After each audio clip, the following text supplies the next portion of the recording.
c'est malheureux que li am ñoom lecture biñ ci war a defuñu ko ci parce que bu ma déggee mu réduire lépp entre deux individus wala mu réduire lépp ci benn nit c'est parce que day ignorer les causes profondes gis nga wolof dafa ne bukki bu bëggee lekk doom da koy ne da ngaa nuru béy gis nga li muy def nii di ñu jéem a présenter comme ay nitu fitna loolu la ñu yàgg a nekkee ak ñun depuis ñu dugg ci langue politique bi depuis 2014 ba léegi au moment où ñoo ngi ñu koy def ñun ñoo ngi fent ay téere di def ay proposition naan ci mbéy mi ci càmm gi lii ak lii lañ ci bëgg te may wax sénégalais ne bu fekkee am na parti boo xam ne dund na ay jafe-jafe yu jóge ci ay jamaaleem Pastef la ñun ñoo fi am ay militants yu ñu violé rey leen ba fi ñuy wax nii yoon waxaguñu lan ci lan ci fan la dossier boobu toll dégg nañ seen kilifa parce que li am aussi dafa am contexte bu ko créé te ñoom dañ ci am responsabilité dégg nañ fi président Macky Sall mu janoog jeunesse su Sénégal yépp ne leen li ngeen nekkee ci réseaux sociaux yi ay waxu picc la mu ñoom ñëpp mu qualifié leen ay oisif errant barki démb lan la wax askan bi def leen ne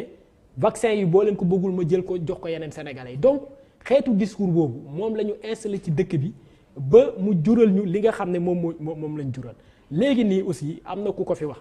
ñun ñëpp xam nañ te moom loolu dafa engagé responsabilité parce que dafa yor ci état bi pàcc bi nga xam ne moo jëm ci wàllu numérique. Il est révélé que bokk na ci communication bi nga xam ne ñoom ñoo ngi koy def pour présenter ñu comme le diable dañoo engagé benn société bu tudd Spaliance bu nekk France moom war na ci indi ay leeral société boobu xam nga lan mooy liggéeyam mooy créer ay compte Facebook def ci ay photo Ousmane Sonko wala ay nataalu Pastef ñu dëkk di saaga kilifa diine yi ñu dëkk di saaga sénégalais yi ñu dëkk di yee fitna fekk boo demee ba ci ginnaaw compte yooyu noonu ñoom ñoo créé bu loolu weesoo ñoom am na ay bu loolu weesoo compte yu ñu démantelé tout récemment bu loolu weesoo bu loolu weesoo problème bi mu amee li mu wane mooy président Ousmane Sonko sénégalais yépp la sëkkal jàmm gis nañu façon profilu nit bu ne bu fa ñëw gis nañ fa kilifa diine gis nañ fa association de protection des femmes gis nañ fa tous les leaders de l'opposition sont venus vers le président Ousmane Sonko ñoo ngi fiy wax naan dafa bañ a dem wuyu ji justice mais président Ousmane Sonko mosul wax ne du wuyu ji justice dafa ne bu ñu respecté ak yelleef yi nga xam ne moom la ma yoon may dinaa wuyu ji te keroog bañ ko respecté dem na wuyu ji te loolu aussi li ci sénégalais war a jàngat mooy ñun li ñuy woote dañ koy wuyoo mënuñu ne sénégalais yi ne il faut ñu sàlloog yoon ba pare ñun bu ñu amee problème ñi ñu ko sékkal respecté wu ñu yoon ñu leen ciy fekk ci seen bëgg-bëgg boobu donc bañ boobu mu bañu ko pour boppam daf koo bañ pour être en phase avec principe yi nga xam ne moom la ñuy woote lañ fa doon jàngale mooy nit ki booy jëflante nguur wala koy mënti jëflanteel lay sa ak sa yelleef na nga ko laaj ba mu mët sëkk keroog ba ñu demee lever immunité parlementaire am def na conférence de presse mu ne day wuyu ji la fa xew ñun ñëpp gis nañ ko ab gouverneur moom moo arrêté convoi am imposé ko fi mu war a jaar ba pare inculpé ko ci ay motifs yoo xam ne ba mu demee wuyu ji yoon bàyyi nañ ko mu ñibbi këram donc bu problème amee yaakaar naa ñi nga xam ne ñoo ci waroon taxawaay boo xam ne dinañu moytu li ñu fi dund ñoom ñoo taxawul taxawaay boobu te waa nguur gi la dëgg la nangul naa la ko réseaux sociaux yi ay saaga ay boddikante am na fa waaye nag gis nga ay nit bu ñu demee bay régler seeni problème ci saaga ak ci xeex day fekk kuréel ya société ba teg pour ñu régler loolu ñoo doxul kuréel yooyu yan kuréel la éducation la gis nga éducation bu doxee ni mu war a doxee ci réew dina former citoyen yoo xam ne dinañ am tenue bi ñu war a am gis nga justice bu ci ñëpp amee confiance suñu amee bu ma amee ak yow problème du ma la saaga damay dem fi mbaxanam doonee benn donc tey bu ñu amee ay crise dans l'éducation bu ñu amee crise de la citoyenneté bu ñu amee crise de la justice ñi nga xam ne ñoom la ñuy naqal di leen fay pour ñu doxal bànqaas yooyu ñoom ñoo doxal seen liggéey ñun nag yemuñu rek ci constater violence dañoo taxawal suñu école de parti fi may wax nii suñu représentant école de parti ñoo ngi former suñu militants yi nekk à la base ñoom ils doivent nous dire qu'est-ce qu'ils ont fait dans ce sens-là en plus du fait que ils disposent du budget pour que ñu am une éducation boo xam ne éducation bu mucc ayib la éducation buy former ay citoyens yoo xam ne ay citoyens modèle lañu donc bu ñu amee ay retard foofu noonu c'est pas à l'opposition qu'on doit imputer ça mais dans tous les cas ñoom ak lu ñu mënti sos ak lu ñu mënti wax li crise bi wane mooy président Ousmane Sonko sénégalais dañ koo garder ci seen xol ñëpp gis nañ ko bu demee di jaale ji bu demee di kii tey niveau de popularité bi mu amoon 15% yi ngay am yi ngay wax nii tey bu ñu demoon élection gëm naa ne dina wees foofu. te loolu moom mooy indicateur bi du lu ngeen di wax parce que nee nañu ku sa wujj lu sëlëm doo set te loolu ngeen nekk di def fi mu nekk nii. report bi gis nga benn boroom xam-xam tubaab dafa ne problème bi suñu jamono am te mu gën a doy waar mooy du ñu duut baaraam ci mbir mi ne mbir mi lii moo ko sooke. gis nga processus électoral ñetti phase la dafa am phase pré-électorale phase électorale ak phase post-électorale phase pré-électorale ci lañ sa dugg mooy lépp mooy waajtaay buy dem ci élection yi phase électorale mooy campagne ak vote phase post-électorale nag mooy li ñuy wooye la phase contentieuse xam nga lan moo ñu dal Sénégal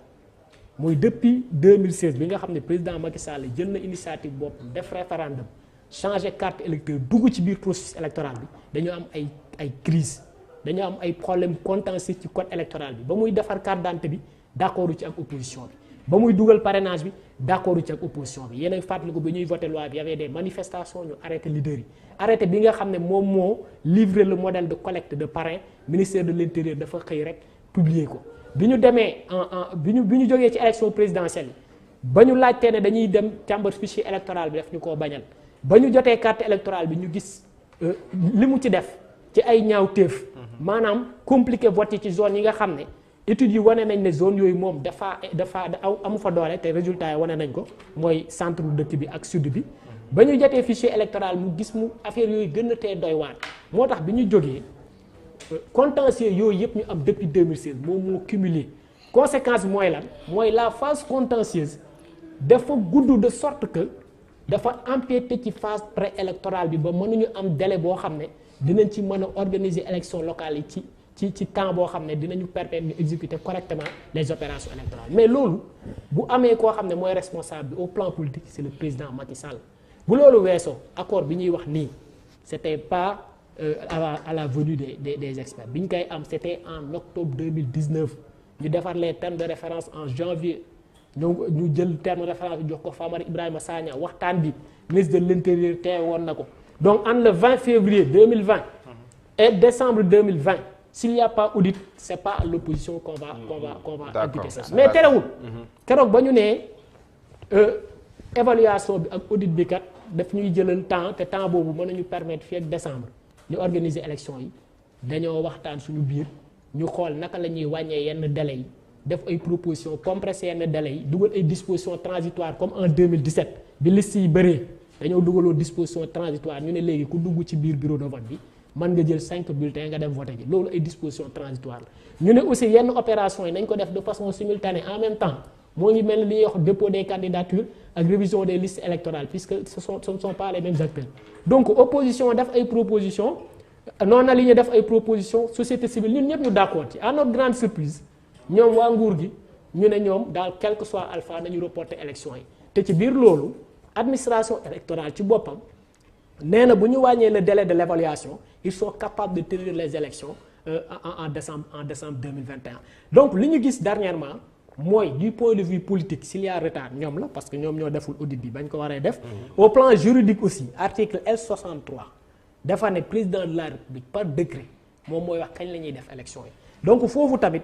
dëgg la ay dañuy def politique damay wax mu jël contredire ak yu demee noonu waaye code électoral moom ki mu ngàll ci loosam ne moo war a sénégalais kañ la ñuy voter président de la République la article L63 donc fi ñuy wax nii bu sénégalais yi xamuñ kañ la ñuy voter juridiquement bu fekkee dañ nekk ci état de droit mooy état bu basé wu ci ay règles codifiées c'est le président de la République loolu nag lenn rek mooy explication bi mooy xam nañ ne carrément bu ñu demee élection locale dañuy lajj bu doy waar loolu rek mooy raison bi parce que koom-koom bi nekkul seen bor ndaw ñi mere nañ leen kilifa diine yi jëppi nañ leen. d'accord loolu mooy raison Cheikh Pape si report élection territoriale yi. voilà donc kilifa diine yi jëppi nañ leen moom foog naa ne si seen leader la gën a jekk parce que moom moo wax lu mel ni xamee donc kilifa diine yi ak président yi. kañ noonu kilifa diine yi non président. kilifa diine yi lu lay wax noonu. kilifa diine yi. donc je pense que discours la boo xamante ne doonuñ ko dégg par rapport nag li nga fi wax sànq bari na école du parti vraiment ñu ngi leen ci encourager parce que gis nañu seen ay militants je les respecte mais quand même am na loo xamante ne yanul maanaam quel que soit far bu nu war a mën a far war nañ ko mën a wax dans les règles de l'art. voilà li nga wax dafa grave foo ko waxoo sax foo ko da nga ne yow recruter nañ benn cabinet français Spaliant que loolu la ñu def pour saaga kilifa diine yi xam nga li nga wax li mën naa ko teg juste dans le registre vraiment seen façon de faire de la politique moom mooy sos wax lu dul dëgg ak populisme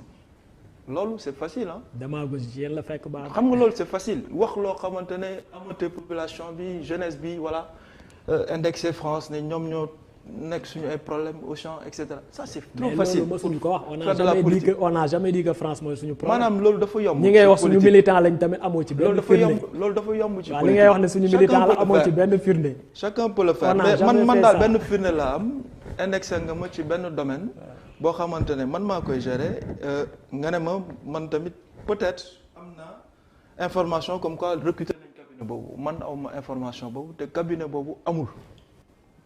te su fekkee ne am nga firnde bi ba nga bëgg nga wax ko Sénégalais yi mën naa la jox temps de parole nga préciser soo ko amul nag ma continuer suma report élection beneen bi aussi territoriale par rapport ak li nga xam ne mooy report yi wax na fi problème mu parrainage bi nga xam ne d'accord uñ ci depuis 2019 wax fii donc bu ñu refondre un peu le fichier en 2016 et cetera et cetera je pense que actes yooyu président Macky Sall yëpp posé c'est des actes pour consolider notre démocratie benn avant 2016 on avait un fichier boo xamante ne c'était moins de 4 millions de Sénégalais ñoo ci inscriroon moom la ñu demee ba 2012 4 millions de Sénégalais bu ñu defee refonte bi defaat enrôlement wu Sénégalais yi ñu am presque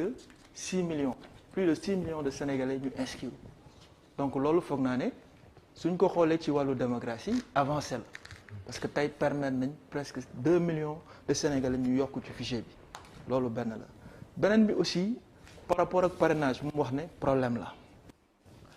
la tey Sénégalais yëpp mën nañu d'accord ne que parrainage bi lu baax la pour suñu réew parce que clairement bu ñu xoolee élection locale 2014 presque 5000 listes ñu dem législative des dizaines et des dizaines de listes ba ñu jël 47 listes ba ñu jël des mesures pour mën a permettre nit ñi ñu jël 5 bulletins de vote donc loolu ñu am ci jàngat parce que boo nekkee leader aussi da ngay am jàngat du rek da ngay figé wu nga ne non rien ne va évoluer non booy dem élection 2019 ñu gis candidats yu déclaré woon yëpp presque 100 personnes wax nañ ne dañu nekk ay candidats waaye ñooñu ñëpp bu ñu leen bàyyi woon tey ñoom ñëpp ñu nekk candidat mais ban élection la ñu nar a am ce serait pas possible donc président bi nga wax ne moom mooy fixer date élection bi comme ni nga ko waxee je pense que en ce moment-là il a pris ses responsabilités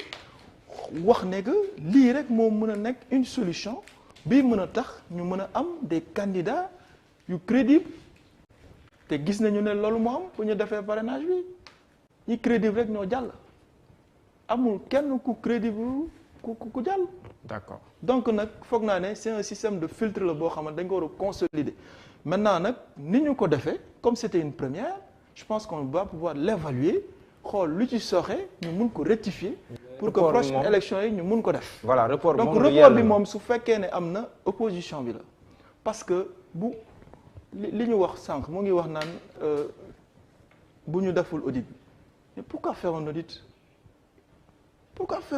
pour un nouveau fichier bu ñu waxu woon ne audit du am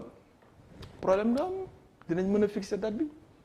mais ñoom ñoo imposer audit bi et donc du coup ça se répercute sur les délais. D'accord. loolu moom moo ñu yóbbu tey ba ñu war a mën a organiser élection yi en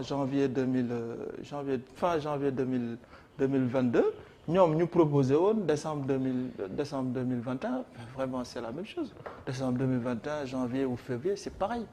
amul différence donc franchement ñoom jàpp nañ ne prochaine élection locale yi ñoom ñooy gagner mais on verra. D'accord. ñun ak sénégalais yi loolu la sénégalais yi ah. loolu la résultat présidentiel yi wane. lan la wane. que vous êtes minoritaire dans beaucoup de centres urbains. Où ça? À Parcelles, Keur Massar. Parcelles on a gagné premier tour. Mais vous êtes minoritaire si l'opposition bon cumulé. Dakar on a eu 49%. d'accord minoritaire Dakar majorité boobu lañ ko gagné voilà donc mais amoon naa non boo leen àndoon voilà amoon naa mbégte dalal leen franchement mais waxtu bi